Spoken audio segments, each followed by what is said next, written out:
नमस्कार, मैं रंजन कुमार अमृत न्यूज़ से आपका हार्दिक स्वागत करता हूँ। राजधानी पटना इसी संजय गांधी बायोलॉजिकल पार्क में, और आज यहाँ जैव विविधता पर चित्रकला प्रतियोगिता और फोटोग्राफी प्रतियोगिता का आयोजन किया गया है। जैव विविधता संरक्षण विभाग बिहार सरकार के द्वारा। नमस्कार जी, अपना नाम बताएंगे? मेरा नाम आयुष कुमार है। किस स्कूल में पढ़ते हैं? Class 10th। जैव विविधता जो है वो आज खतरे में है। कैसे बचाएंगे जैव विविधता को? क्योंकि पेड़ पौधे जो हैं, जीव जंतु सभी जो हैं वो विलुप्त होते जा रहे हैं, क्योंकि ग्लोबल वार्मिंग, जलवायु परिवर्तन के कारण खतरा है। साथ ही साथ प्राकृतिक आपदाएं भी आ रही हैं लगातार।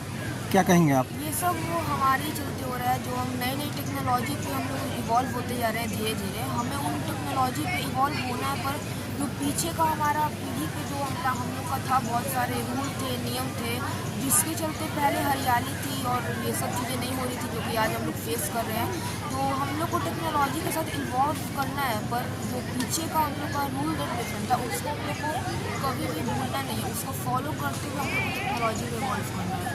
उसी के चलते बहुत सारे आप ग्लोबल वार्मिंग देख रहे हैं, जानवर कम हो रहे हैं, रोज आजकल जंगल में जानवर ज़्यादा नहीं दिख रहे हैं, शेर कम हो रहे हैं, चीता हम लोग बाहर से इम्पोर्ट करवा रहे हैं। अगर हम लोग पहले के पीढ़ी के जैसे रहते हैं तो आज ये सब हम लोग को दिन नहीं देखना पड़ता। तितलियाँ गायब हो रही हैं, मधुमक्खियाँ गायब हो रही हैं, मेढक भी हमारे समाज से गायब हो रहा है। ये सब हमारे जुगनू जो था, रात में हम लोग देखते थे बचपन में, जुगनू भी राजधानी पटना से गायब हो रहा है। सभी मछलियाँ गायब हो रही हैं, बहुत सारी मछलियाँ गायब हो, विलुप्त होने के कगार पर हैं। डॉल्फिन भी खतरे में है। साथ ही साथ जो गंगा नदी है वो भी खतरे में है। वो सब हमारे चलते हो रहा है, गंदगी फैला रहे हैं गंगा। और दूसरी बात है कि हम लोग जो विकास कर रहे हैं वो पागलपन की तरह विकास कर रहे हैं। वनों का विनाश करते जा रहे हैं, हरे हरे वृक्षों को काटते जा रहे हैं और नन्हे नन्हे पौधे लगा रहे हैं। हरे वृक्षों को काट करके, विशाल वृक्षों को काट के नन्हे पौधे लगाने से ये तो पागलपन है। वो तो आपको 30 साल बाद वो ऐसा रिजल्ट मिलेगा। उस 30 साल जो हम लोग रहेंगे उसमें हम लोग को बहुत ज़्यादा दिक्कत देखना पड़ेगा, जैसा कि अभी हम लोग देख भी रहे हैं। इसमें कोरोना काल में ऑक्सीजन की कमी हुई थी, आप लोग जान रहे होंगे। तो ऑक्सीजन का सिलेंडर खरीद रहे थे।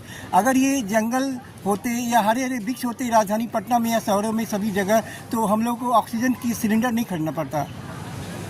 और ये जो पागलपन है, अंधाधुंध प्राकृतिक संपदाओं का दोहन करने का, उसका दुरुपयोग करने का, जलों की बर्बादी करने का, नदियों में भी जो है हम लोग सौंदर्यीकरण राजधानी पटना में कर रहे हैं, लेकिन गंगा नदी रो रही है। वो सौंदर्यीकरण विश्व बैंक के द्वारा करना किस काम का, जहाँ की गंगा माता ही रो रही है। गंगा ही विलुप्ति के कगार पे है। गंगा नदी के किनारे हमें गंगा जल भगवान सूर्य को चढ़ाने के लिए नहीं मिलता है।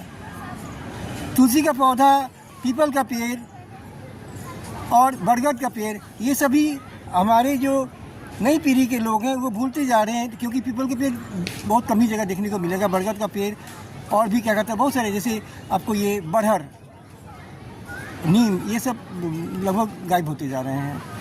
वो पूजा वूजा सब भूल जा रहे हैं लोग। तो पूजा के चलते लोग पेड़ों से, बहुत सारे नदियों से कनेक्ट थे, उसी के चलते सब हटते जा रहे हैं। तो अब उनसे उनको कोई मतलब नहीं रहा। वो सोचते हैं कि ये पानी है, ये बाहर की चीज़ें, हम इसको गंदा करेंगे, कोई फर्क नहीं पड़ता। मेरा क्या बिगाड़ लगा कोई, है ना?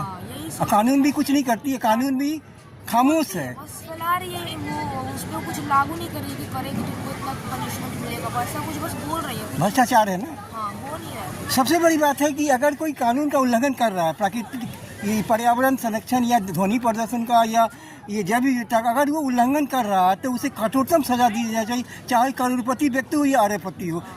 गरीब को सजा मिलती है, अमीरों को नहीं मिलती सजा। ये बहुत गलत बात है। यहाँ भी हमने बाहर देखा, जू में लगा हुआ था कि कोई भी फूल तोड़ेंगे तो 500 रुपये देना होगा।